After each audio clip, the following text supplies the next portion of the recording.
Hello student, आज आम राजनीति विज्ञान सहरांचल स्वायत्त शासन व्यवस्था संबंध में जानिबा।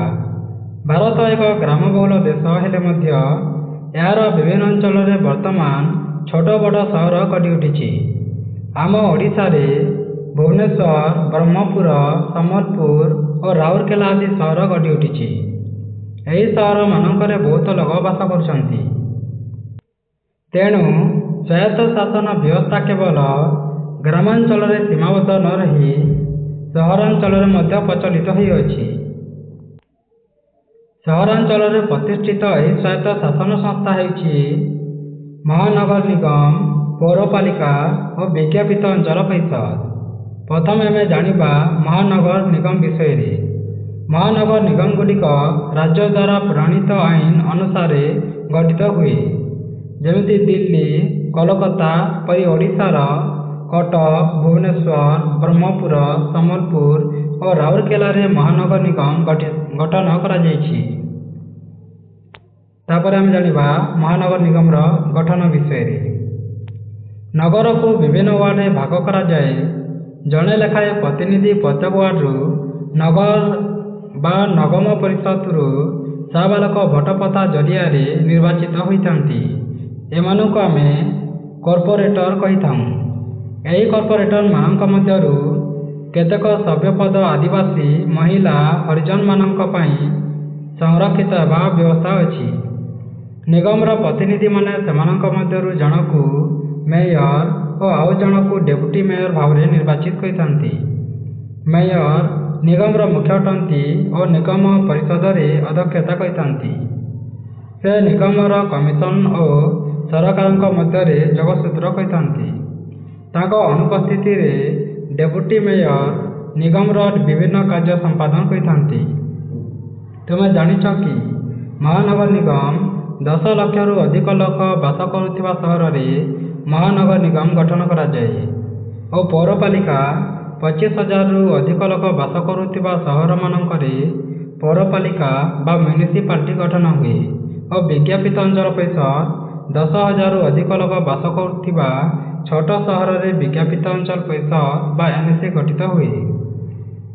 तापर जानिबा महानगर निगम कार्य परिचालन पाई जड़े कार्यपालिका बा कमिशनर थांती। से राज्य सरकार द्वारा नियुक्त होइथांती।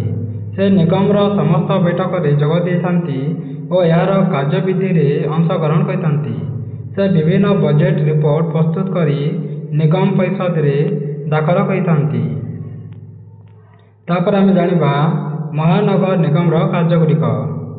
निगम दुई प्रकार कार्य करिथाए। सेतिरु गोटे है बाध्यतामूलक कार्य और अन्य है इच्छाधीन कार्य। प्रथम आम जानिबा बाध्यतामूलक कार्य विषय रे। पानी टांकी निर्माण, यार रक्षणाबेक्षण करिबा, बिजुली जोगाण और रास्ता विद्युतकरण करिबा, जनस्वास्थ्यर विकास करिबा, अलिया आवर्जना सफा करिबा, नाल नर्मदा निर्माण और रक्षाबेक्षण करिबा, संक्रामक रोग नियंत्रण करिबा, रास्ताघाट और पोल निर्माण करिबा, मरामती और रक्षणाबेक्षण मध्य करिबा, जानवाहन चलाचल करिबा और ता सहित नियंत्रण मध्य करिबा, डाक्तरखाना, मातृमंगल और शिशु मंगल केन्द्र स्थापन करिबा और यार रक्षणाबेक्षण और टीकादान मध्य करिबा। तापर आम जानिबा इच्छाधीन कार्य विषय रे। सर्वसाधारण पाठागार करिबा, जादूघर और पार्क निर्माण करिबा, विश्राम गृह करिबा, अनाथाश्रम निर्माण करिबा और परिचालना करिबा, पथपाथ वृक्षरोपण करिबा और सामाजिक वनीकरण मध्य करिबा, सहरर समस्त कोठाबाड़ी रे सर्वे करिबा इत्यादि काम इच्छाधीन अटे। तापर आम जानिबा महानगर निगम आय गुड़िक। महानगर निगम निम्नलिखित सूत्र आय करिथाए, जेमिति टिकस आय करिथाए, जेमिति जानवाहन और विभिन्न प्राणी मानक उपरू टिकस आदाय करिबा, संपत्ति कर, प्रमोद कर, शिक्षा कर और वृत्ति कर इत्यादि। अणटिकस आय होइथाए कोठाबाड़ी उपरे कर लाइथाए, लाइसेंस फी, जोगाजोग प्रभृति आय होइथाए। लाभजनक व्यवसाय जेमिति गोपालन, कुकुड़ा पालन, सिनेमा, थिएटर प्रभृति वाणिज्य कर आदाय करा जाए। सरकारी अनुदान मध्य मिली थाए, जेमिति सरकार विभिन्न समय अनुदान प्रदान करिथांती। ତାପରେ ଆମେ ଜାଣିବା ନିଗମ ଉପରେ ସରକାର ନିୟନ୍ତ୍ରଣ କିପରି ଥାଏ। ସରକାର ନିଗମର ଉପଯୁକ୍ତ ପରିଚାଳନା ପାଇଁ ଏହା ଉପରେ ନିୟନ୍ତ୍ରଣ ଜାରି କରିଥାନ୍ତି। କୌଣସି ପୌର ନିଗମ ସନ୍ତୋଷଜନକ କାର୍ଯ୍ୟ କରୁନଥିଲେ ବା କାର୍ଯ୍ୟରେ ଅବହେଳା ବା କ୍ଷମତାଠାରୁ ଅଧିକ କ୍ଷମତା ପ୍ରୟୋଗ କଲେ ସରକାର ସେହି ନିଗମ ପରିଷଦକୁ ଭାଙ୍ଗି ଶାସନ ଦାୟିତ୍ୱ ନିଜ ହାତକୁ ନେଇଥାନ୍ତି। ତାପରେ ଆମେ ଜାଣିବା ପୌରପାଳିକା ବା ନଗରପାଳିକା ବିଷୟରେ। 25,000ରୁ ଅଧିକ ଲୋକ ବାସ କରୁଥିବା ସହରମାନଙ୍କରେ ଗୋଟିଏ ନଗରପାଳିକା ବା ପୌର ସଂସ୍ଥା ସ୍ଥାପିତ ହୋଇପାରିବ। ଗୋଟିଏ ପୌର ସଂସ୍ଥାକୁ କେତୋଟି ୱାର୍ଡରେ ବିଭକ୍ତ କରାଯାଏ ଓ ଗୋଟିଏ ପୌର ସଂସ୍ଥା କେତୋଟି ୱାର୍ଡରେ ଭାଗ କରାଯିବ ତାହା ସହରାଞ୍ଚଳର ଜନସଂଖ୍ୟା ଓ ସରକାରଙ୍କ ଉପରେ ନିର୍ଭର କରିଥାଏ। ସାଧାରଣତଃ ୱାର୍ଡଗୁଡ଼ିକ 11ରୁ 30 ମଧ୍ୟରେ ହୋଇଥାଏ। ତାପରେ ଆମେ ଜାଣିବା ଗଠନ ବିଷୟରେ। ପ୍ରତି ୱାର୍ଡରୁ ଜଣେ ଜଣେ ୱାର୍ଡ ସଭ୍ୟ ବା କାଉନ୍ସିଲର ନିର୍ବାଚିତ ହେବା ବ୍ୟବସ୍ଥା ରହିଛି। ଏହି କାଉନ୍ସିଲରମାନଙ୍କ ମଧ୍ୟରୁ 1/3 ମହିଳାମାନଙ୍କ ପାଇଁ ସଂରକ୍ଷିତ ରହିଛି। ଏହାଛଡ଼ା ହରିଜନ ଓ ଆଦିବାସୀମାନଙ୍କ ସଂଖ୍ୟା ଅନୁପାତରେ ସେମାନଙ୍କ ପାଇଁ କାଉନ୍ସିଲର ସ୍ଥାନ ସଂରକ୍ଷିତ ଥାଏ। ପ୍ରତ୍ୟେକ ୱାର୍ଡର କାଉନ୍ସିଲରକୁ ସେହି ୱାର୍ଡରେ ଥିବା ସାବାଲକମାନେ ଭୋଟ ଦେଇ ନିର୍ବାଚିତ କରିଥାନ୍ତି। ଏହି ନିର୍ବାଚିତ କାଉନ୍ସିଲମାନେ ପୌର ପରିଷଦ ଗଠନ କରିଥାନ୍ତି। କାଉନ୍ସିଲମାନେ ନିଜ ଭିତରୁ ଜଣଙ୍କୁ ଚେୟାରମ୍ୟାନ ଓ ଆଉ ଜଣଙ୍କୁ ଭାଇସ୍ ଚେୟାରମ୍ୟାନ ଭାବେ ନିର୍ବାଚିତ କରିଥାନ୍ତି। ପ୍ରତି ପୌରପାଳିକାର ବୈଠକ ଚେୟାରମ୍ୟାନ ଡାକିଥାନ୍ତି ଓ ସେହି ସଭାରେ ଅଧ୍ୟକ୍ଷତା ମଧ୍ୟ କରିଥାନ୍ତି। ଚେୟାରମ୍ୟାନଙ୍କ ଅନୁପସ୍ଥିତିରେ ଭାଇସ୍ ଚେୟାରମ୍ୟାନ ଏ କାର୍ଯ୍ୟ ତୁଲାଇଥାନ୍ତି। ପୌର ପରିଷଦର ବିଭିନ୍ନ ନିଷ୍ପତ୍ତି ଅନୁସାରେ ସହରାଞ୍ଚଳର ବିଭିନ୍ନ କାର୍ଯ୍ୟ କରାଯାଏ। ପୌର ପରିଷଦର ଦୈନନ୍ଦିନ କାର୍ଯ୍ୟ ତୁଲାଇବା ପାଇଁ ରାଜ୍ୟ ସରକାର ଜଣେ ବରିଷ୍ଠ ପ୍ରଶାସନିକ ଅଫିସରକୁ ନିଯୁକ୍ତ କରିଥାନ୍ତି। ତାକୁ ଆମେ କାର୍ଯ୍ୟନିର୍ବାହୀ ଅଧିକାରୀ କହିଥାଉ। ତାଙ୍କର ମୁଖ୍ୟ କାର୍ଯ୍ୟ ହେଉଛି ପରିଷଦର ନିଷ୍ପତ୍ତିକୁ କାର୍ଯ୍ୟକାରୀ କରିବା। ଏହାଛଡ଼ା ସେ ସରକାର ଓ ନଗରପାଳିକା ମଧ୍ୟରେ ଯୋଗସୂତ୍ର ରକ୍ଷା କରିଥାନ୍ତି। ପୌରପାଳିକାର ପରିଚାଳନା ପାଇଁ ଜଣେ ସ୍ୱାସ୍ଥ୍ୟ ଅଫିସର, ଜଣେ ପୂର୍ତ୍ତ ବିଭାଗୀୟ ମନ୍ତ୍ରୀ ଓ ଶିକ୍ଷା ଅଧିକାରୀ ଏହିଭଳି ଅନ୍ୟାନ୍ୟ କର୍ମଚାରୀ ନିଯୁକ୍ତି ପାଇଥାନ୍ତି। ଏହାଛଡ଼ା ଶିକ୍ଷା, ସ୍ୱାସ୍ଥ୍ୟ, ନିର୍ମାଣ ଇତ୍ୟାଦି ପାଇଁ ସ୍ୱତନ୍ତ୍ର ସଭାମାନ ବା କାଉନ୍ସିଲ ଓ ଅନ୍ୟମାନଙ୍କୁ ନେଇ ଗଠିତ ହୋଇଥାଏ। ପୌର ପରିଷଦ ସ୍ୱତନ୍ତ୍ର ସଭା ଓ କର୍ମଚାରୀମାନଙ୍କୁ ନେଇ ପୌରପାଳିକା ଗଠିତ ହୋଇଥାଏ। ତାପରେ ଆମେ ଜାଣିବା ପୌରପାଳିକାର କାର୍ଯ୍ୟଗୁଡ଼ିକ। ପୌରପାଳିକାର କାର୍ଯ୍ୟକୁ ଦୁଇଭାଗରେ ବିଭକ୍ତ କରାଯାଇଛି। ସେଗୁଡ଼ିକ ହେଲା ବାଧ୍ୟତାମୂଳକ କାର୍ଯ୍ୟ ଓ ଗୋଟିଏ ହେଲା ଇଚ୍ଛାଧୀନ କାର୍ଯ୍ୟ। ପ୍ରଥମେ ଆମେ ଜାଣିବା ବାଧ୍ୟତାମୂଳକ କାର୍ଯ୍ୟ ବିଷୟରେ।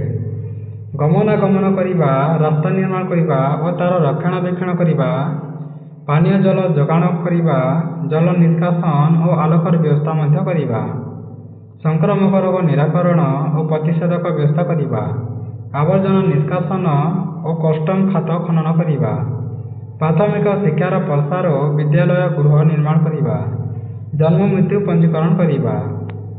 ଏହା ଥିଲା ବାଧ୍ୟତାମୂଳକ କାର୍ଯ୍ୟ। ତାପରେ ଆମେ ଜାଣିବା ଇଚ୍ଛାଧୀନ କାର୍ଯ୍ୟଗୁଡ଼ିକ। ଗୃହ ନିର୍ମାଣ, ଟାଉନ ବସ୍ ପ୍ରଚଳନ, ଆମୋଦ ପ୍ରମୋଦ ପାଇଁ ପାର୍କ ତିଆରି କରିବା, ଥିଏଟର ଓ କ୍ରୀଡ଼ା ବ୍ୟବସ୍ଥା କରିବା, ସିନେମା ଗୃହ ସ୍ଥାପନ କରିବା, ଜନଗଣନା, ହାଟ ବଜାର ଓ ପାଠାଗାର ସ୍ଥାପନ କରିବା। ଏହା ଥିଲା ଇଚ୍ଛାଧୀନ କାର୍ଯ୍ୟ। ତାପରେ ଆମେ ଜାଣିବା ପୌରପାଳିକାର ଆୟଗୁଡ଼ିକ। ପୌରପାଳିକା ନିଜର ଖର୍ଚ୍ଚ ତୁଲାଇବା ପାଇଁ ଅର୍ଥ ଆବଶ୍ୟକ କରିଥାଏ। ଏହି ଅର୍ଥ ଦୁଇଟି ଉପାୟରେ ମିଳିଥାଏ। ସେଗୁଡ଼ିକ ହେଲା ନିଜସ୍ୱ ଆୟ ଓ ସରକାରୀ ଅନୁଦାନ ପ୍ରାପ୍ତ। ନିଜସ୍ୱ ଆୟରେ ପୌରପାଳିକା ଅନ୍ତର୍ଗତ ଜମି, ଘର, କାଠ ବାଡ଼ି ଇତ୍ୟାଦି ଉପରେ କର ଧାର୍ଯ୍ୟ କରି ଅର୍ଥ ପାଇଥାଏ। ପଣ୍ୟକର, ପାଇଖାନା, ଆଲୋକ ଓ ଜଳ କର, ବ୍ୟବସାୟ ଓ ପ୍ରମୋଦ କର ଆଦି ଆୟ କରିଥାଏ।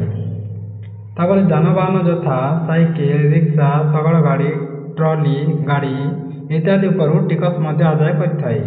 ତାପରେ ସରକାରୀ ଅନୁଦାନ। ପୌରପାଳିକାର ଉନ୍ନତିମୂଳକ କାର୍ଯ୍ୟ ପାଇଁ ସରକାର ବିଭିନ୍ନ ସମୟରେ ବିଭିନ୍ନ ପ୍ରକାର ଅନୁଦାନ ସେବା ସଙ୍ଗେ ସଙ୍ଗେ ଋଣ ମଧ୍ୟ ଯୋଗାଇଥାନ୍ତି। ତାପରେ ଆମେ ଜାଣିବା ବିଜ୍ଞାପିତ ଅଞ୍ଚଳ ପରିଷଦ ବିଷୟରେ। ଯେଉଁ ଛୋଟ ଛୋଟ ସହରର ଲୋକସଂଖ୍ୟା 10,000ରୁ ଅଧିକ ସେଠାରେ ବିଜ୍ଞାପିତ ଅଞ୍ଚଳ ପରିଷଦ ବା NC ଗଠିତ ହୋଇଥାଏ। ବିଜ୍ଞାପିତ ଅଞ୍ଚଳ ପରିଷଦର ଗଠନ, କାର୍ଯ୍ୟ, ଆୟ ଓ ଅନ୍ୟାନ୍ୟ ବ୍ୟବସ୍ଥା ପୌରପାଳିକାର ଗଠନ, କାର୍ଯ୍ୟ ଓ ଆୟ ଭଳି ହୋଇଥାଏ। ଓଡ଼ିଶାରେ 66ଟି ବିଜ୍ଞାପିତ ଅଞ୍ଚଳ ପରିଷଦ ଅଛି।